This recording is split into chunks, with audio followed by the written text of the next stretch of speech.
There's really no other way to say it. Devastating loss to the Cardinals on Saturday for the Cubs. Yeah, we're going to talk about the play. Should it have been Nico? Should it have been PCA? But we're going to also talk about what it's going to take for this team to start figuring it out. And the figuring it out is winning games instead of losing games like they did today. Right here on the Cubs Baseball channel, like and subscribe. Give us a thumbs up. Let's get into this. I know it wasn't the way that we wanted it to go, but the season is not lost, even with this defeat today.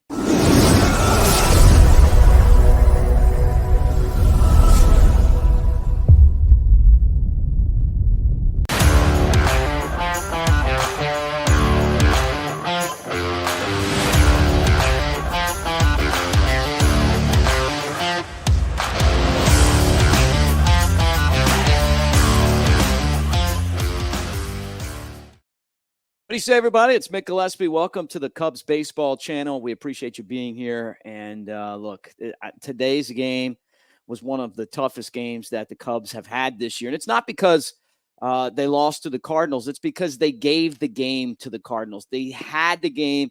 They had it. They would have won the game. And then they blew it. They blew it with two stupid, bad defensive plays. First off, in the eighth inning, bouncing ball to third. All you got to do if you're the third baseman Paredes is just catch it, put it in your pocket, right? Instead, he tries to throw it, throws it over the first baseman Bush's head. Yeah, okay, so there's one. But then the second one is one that we're going to debate for a while because I think there's a lot to it. Pop up, shallow center field. Nico's going back. It's not an easy play for a second baseman, but he can catch it. And then you got Pete Crow-Armstrong, who has more range than probably any other center fielder in the game. He's coming in. He's calling for it. Nico kind of holds on late, probably thinking, hey, I got this. And then, and here comes PCA. And then he slows down and the ball falls and the Cubs blow the lead. And post-game, Craig Counsell basically put it on Pete Crow-Armstrong. Hey, you know what? You got to come in. And he kind of made it sound like, a veteran knows to pull out of the way on that one.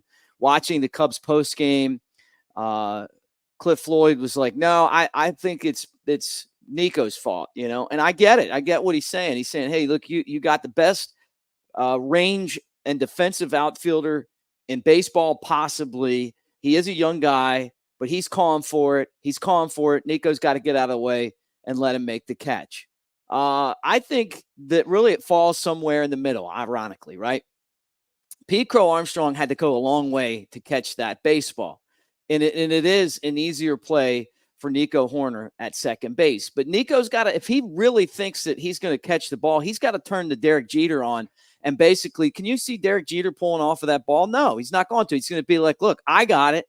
And even though it's the center fielder's jurisdiction, and the way that this game is set up is that the rule is that the center fielder always has it. But when you watch Derek Jeter play, hey, it was Derek Jeter's ball if he wanted it. And he didn't want the ball in someone else's hands in the big spot. He wanted to make sure that it got done and he didn't lose games like that. The point to me isn't that the ball fell and that the Cubs blew the lead and they lost this game to the Cardinals. My point is that if the Cubs are going to become a perennial champion, if they're going to become a winning team and a championship team, they have to win those plays. They have to.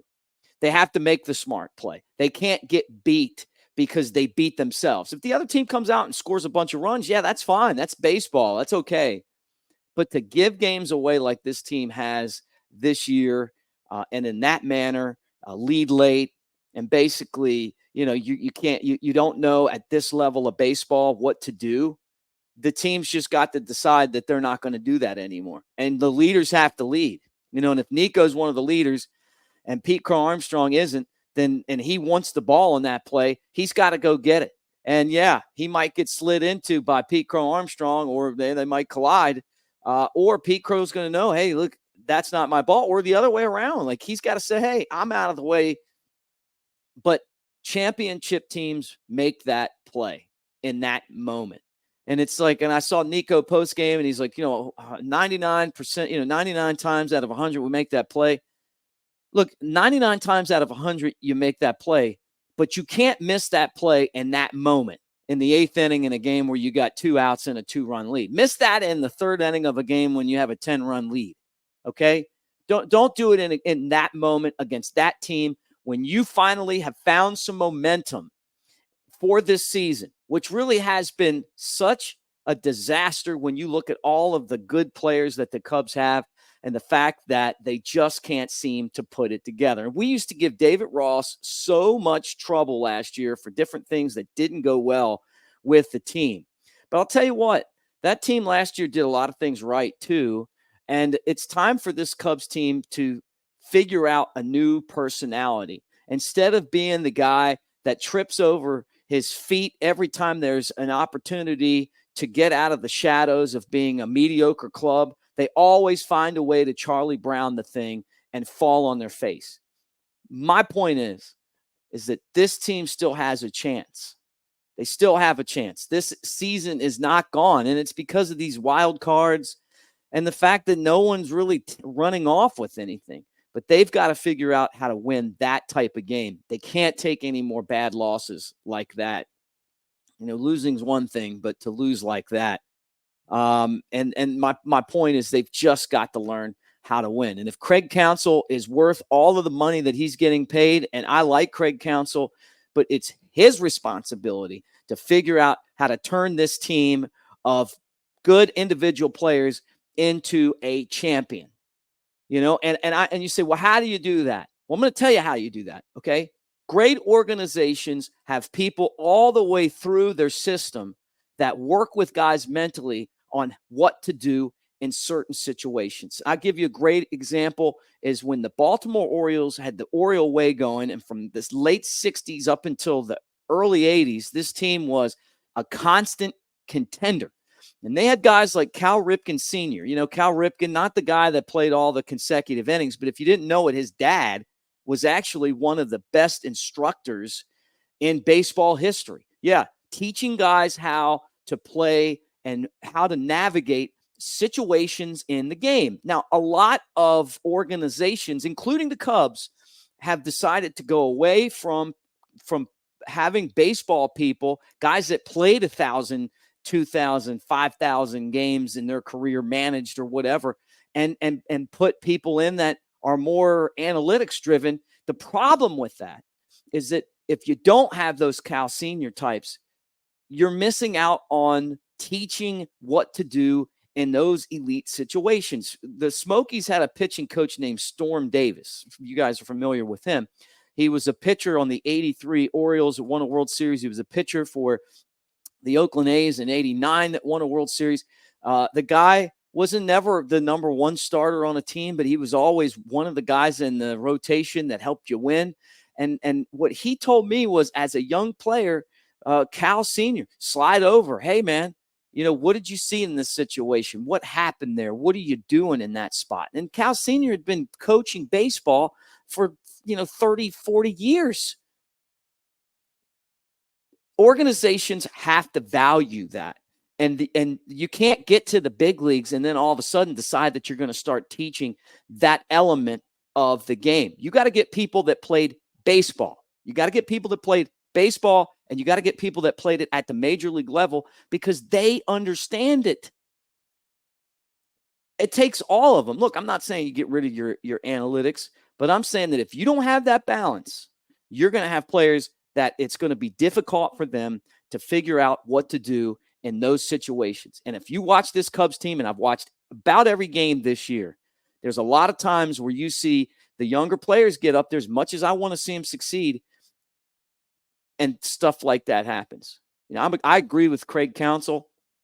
Honestly, if you ask me, hey, I think that Pete Crow-Armstrong should have let Nico Horner catch it, and that's why he pulled off at the end. But Nico's got to take command of that ball and make the play. But more importantly, you've got to be teaching these situations from the time that a guy gets out of college to the time that a guy gets in the big leagues. And that's every organization. That's just not the Cubs. So anyway, that's my point to this. The Cubs got to learn how to win. They got to learn how to beat teams in the Central. Sick and tired of watching them lose to their their rivals game in and game out. It's been a season where they just can't beat any of the teams that they're supposed to beat, and everyone else is beating them. Everyone's beating the Reds. Everyone's beating the Pirates. The Cardinals are a 500 team. The Brewers are pretty good, but this season's been lost in the Central Division. But it's not over yet. I think there's still a lot of baseball that is left for this team, and we'll see if what happens tonight or tomorrow night. 6:10 Cubs and Cardinals Sunday Night Baseball. Justin Steele against Miles Michaelis. Steele has been getting better and better, and you know what?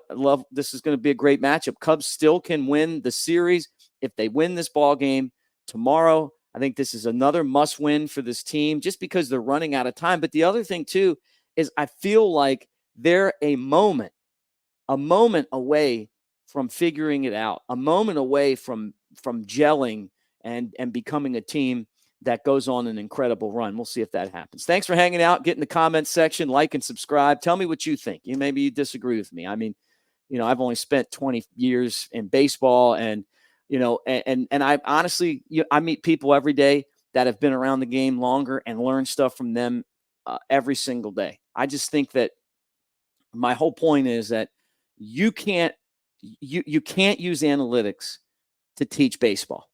You just can't do it. And the entire game right now is losing out on some really great baseball people because they don't have jobs anymore. And that was my point. And those guys help you win just by sliding over and saying, hey, man, what are you doing in this situation? What are you doing in that situation? How many times was there a situation that was close to that? Maybe they made the play, but maybe there was some miscommunication out there. Great baseball people anticipate what's happening because they've seen it happen time and time again, and then they teach it. And if the Cubs could find some Cal Ripken Sr. type of people to add with some of the other great people that they have, I think that it would make the organization and team a whole lot better. And that's my thoughts. Yeah. All right. Go Cubs, guys. Thanks for hanging out. And we'll talk to you again. I think Ant's got the morning show. And let's hope that tomorrow's a better day. Go Cubs.